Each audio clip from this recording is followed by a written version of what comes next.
سنة وجرى رمضان رمضان كريم ما الباجتان صوم صوم صوم بشهر رمضان صوم soo noqod wanaagsan meel walba joogtaan magacaygu waa Maax video waxaan ku hadli doonaa qaladaadka waaweyn ee sameeyaan dadka maalgashada ah raba inay maalgashtaan forex-ka horahoo maalgashtaan ama hadda dee raba inay maalgashtaan qaladaadka weyn ee sameeyaan dadka maalgashada ah معلقة أصحابتي رمضان كريم khaasatan marxaladahan waxay ka taagan yihiin dalka Soomaaliya khaasatan isbishal Muqdisho iyo wixii la xiriiro geegeeda ah marka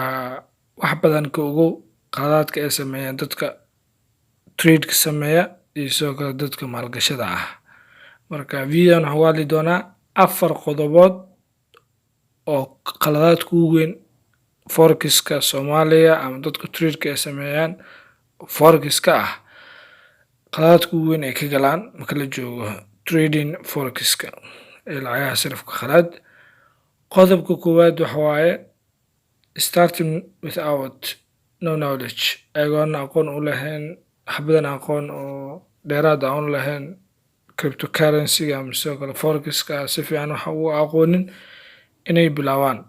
taasoo markaas keenaysa marka waxaana knowledge u lahayn ama aqoon aan u lahayn inaa hadhow dadka ku maalgashteen oo trade-ka u sameynayso lacagooda ku ciyaarto iyo sidoo kale xitaa adigoo aad ugu dambeyn meel halis ku dhacdo maadaama wixii aad bilowday ay tahay wax bilaa knowledge ama aqoon la'aan taasoo keenaysa marka qaladaadka ugu weyn ay galaan waxaa arkaysaa hadda Muqdisho kale waxaa arkaysaa dhowr kambaniyo oo gaarayaan 50 iyo maazaadi wix ka badan oo sameeyaan forex trade anaga sameynaan ku leeyihiin haddana waxa waaye knowledge-kii ay gacanta kuma hayaan cid kale ay ku tiirsan yihiin taasoo markaas keenaysa marka in dadka maalgashada ah ay isku dhacaan wixina aadan aqoon u lahayn knowledge u lahayn ugu dambeyn waxa waaye business-kooda oo shutdown ku noqdo waa mid hadda taagan oo Muqdisho geegeeda kambaniyo badan oo qalad ka baxeen bilaa knowledge la'aan iyo aqoon la'aan iyo qaabka wax ay u trade gareynayaan iyo qaababka markaas ay lacagaha dadka macaamilkooda ah ee hawada ugu saareen daaqada ugu saareen ugu dambeyn waxa waaye business-yadooda lose gareeyeen ayagana waxa waaye daaqad ay ka baxeen dadka maalgashadana ayagana waxa waaye aqoon wixii aanan u lahayn ayagana bilaabeen ayadoon baaritaan dhab aan sameynin marka qaladaadka ugu weyn oo laga gala forex-ka ka mid tahay qodobka labaad waxa waaye in maalgashi weyn aan ku sameyso adigoo markaasi dakhliyaada wixii saving account kugu jiray aan la soo baxdo micnaheedu waxay tahay inaad forex la soo aado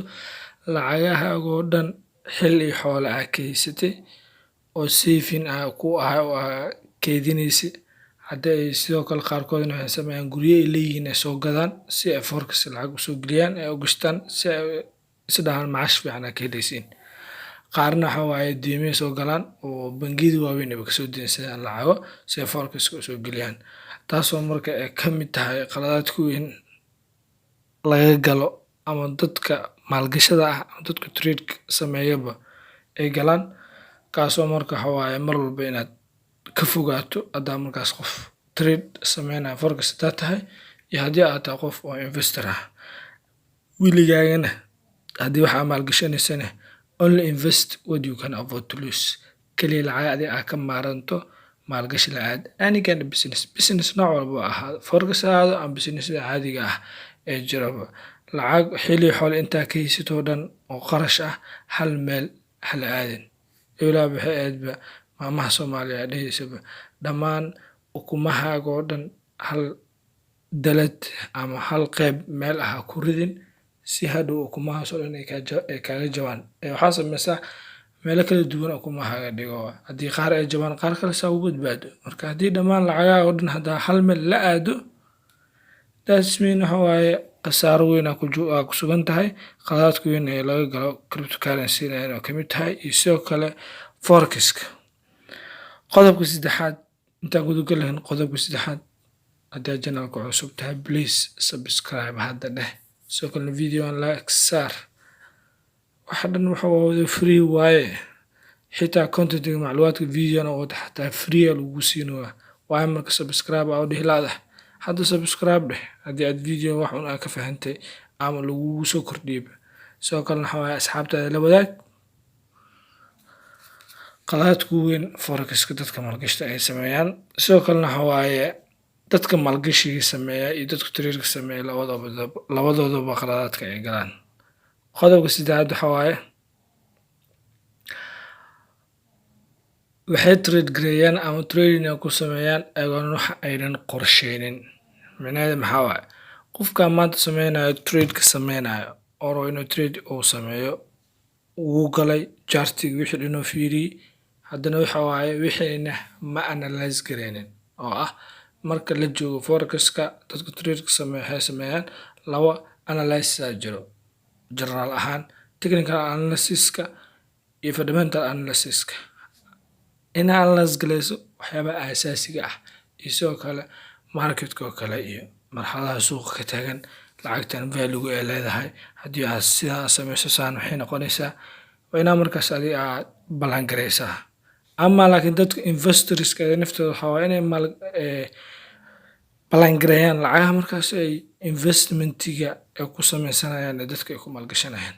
marka qodobkan idin naftiisa waxa waaye labada dhinac dadka maalgashada ah iyo dadka trade-ka sameynaya buu quseeyaa. waxa adigoonan ballan gareynin trade-ka hala aadin si hadhow dadka lacagahooda aa u lose gareyso, adiguna oo trade-ka aa ku tashanaysan ay noqdaan trade ah markaas adig faa'iido fiican aan ka sameynin. qodobkaasna ayadana waxa waaye waa qodob markaas aad u muhiim ah oo waxaanan knowledge u lahayn aanan qorsheynin ha trade gareynin trading ha ku sameynin. qodobka afraad waxa waaye inay khatarahooda kor u qaadaan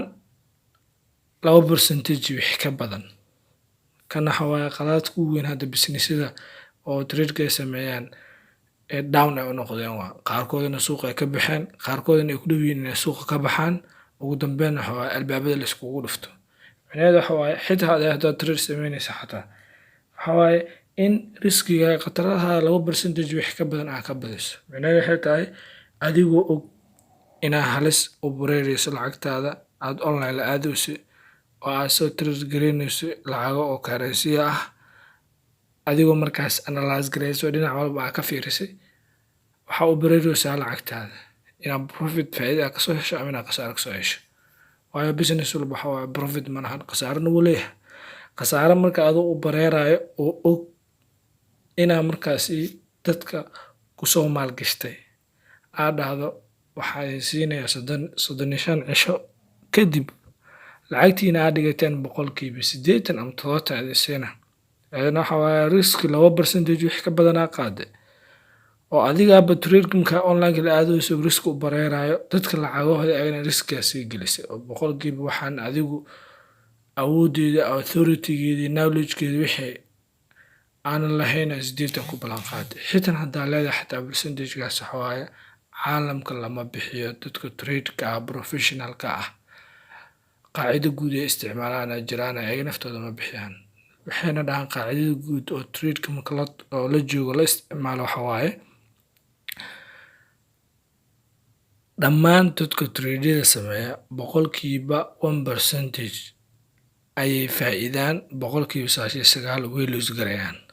micnaha markay lacagahooda ay la aadaan trade-ka la aadaan adigoo marka taas og oo wixii trade-kii la galay khasaarihiisa aad u badan tahay 1% la faa'iidayo. haddii marka trade-ka la sameynayo aad dhahdo 2% wax ka badan aa bixinaa oo 80% aa bixinaa 70%, micnaheedu waxay tahay qaladaadka ugu weyn cryptocurrency-ga ama sidoo kale forex-ka aa ka gelayso waaye adigoo markaasi xitaa professional trader haddaa tahay xataa. waa marxaladda hadda keyga Soomaali keentay in businessyada qaar ay down ay noqdaan oo trade-yada sameeya, xitaa kuwa hadda ugu sumcad fiican xataa ay ku jiraan maanta inay maanta albaabada la iskugu dhufto. waayo waxaynan awoodi karin inay bixiyaan kaasoo ugu dambeyn ku noqonaya waxa la Ponzi scheme. haddii aad Ponzi scheme aan wax ka aqoonin video hore ugu hadlaa jiro qaybta linkiga idin soo dhigi doonaa ama sidoo kale qaybta shaashada kor waa daawan kartaa. marka ugu dambeyn Ponzi scheme hadduu noqdo waxa waaye dadka lacagahooda la isku dhiibanayo ama dadka lacagahooda meesha ay ku waayaan ugu dambeyn waxa waa businesskaas customer ma yeelanayo hadduu trade u sameynayo. ugu dambeyn asaa daaqada ka bixi doono waxa waaye dadkuna waxa waaye way ku dacweyn doonaan meel walbo iyo meel walba aad joogtana waxa waaye lacagahooda way ka qaadan doonaan marxalad walba ay kula kulmaan qaarkoodna waxa waaye way ku wey doonaan. marka dadka maalgashada ah ee sidoo kale dadka trade-ka sameynaya waa inay mar walba ogaadaan afartaas qodobna waxay kaa saacidaysaa qaladaadka ugu weyn ee forecast-ka laga galay ka mid tahay. haddii aan soo koobo waxay tahay wixii aadan aqoon u lahayn haddaad bilowdo trade inaad sameyso ama adoonan wixii aqoon ah u lahayn aad lacagtaada ku maalgashato waa qaladaadka ugu weyn markaas aad ka gashay nafsadaada iyo lacagtaada. hadhowna waxa waaye lacagtaada ama xoolahaaga aad ku weynayso. qodobka labaad waxay tahay in maalgashiga aad sameysay ay tahay lacag aad u weyn lacagihii markaas adigu safeka ku ahaa oo aad ku tashanaysay oo dhammaan aa la aaday forecast aa la aaday waxa waa qaladaadka ugu weyn aad ka galayso waxa waaye forecast-ka khasaarana ku keenayso. qodobka saddexaadna waxa waaye in wixii aan trade garaynayno ama aad maalgashanayso aanan qorshe kuugu degnayn. qodobka ugu dambeeya afraadna waxa waaye in qatar aa u bareertay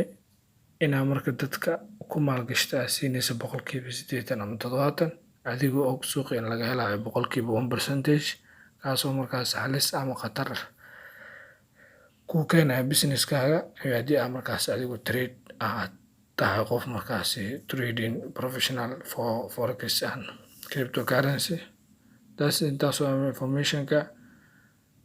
magacayga waa Max. haddii channelkan ku cusub tahay hadda subscribe dheh sidoo kale videogan like saar intaan video kale kulmi doono.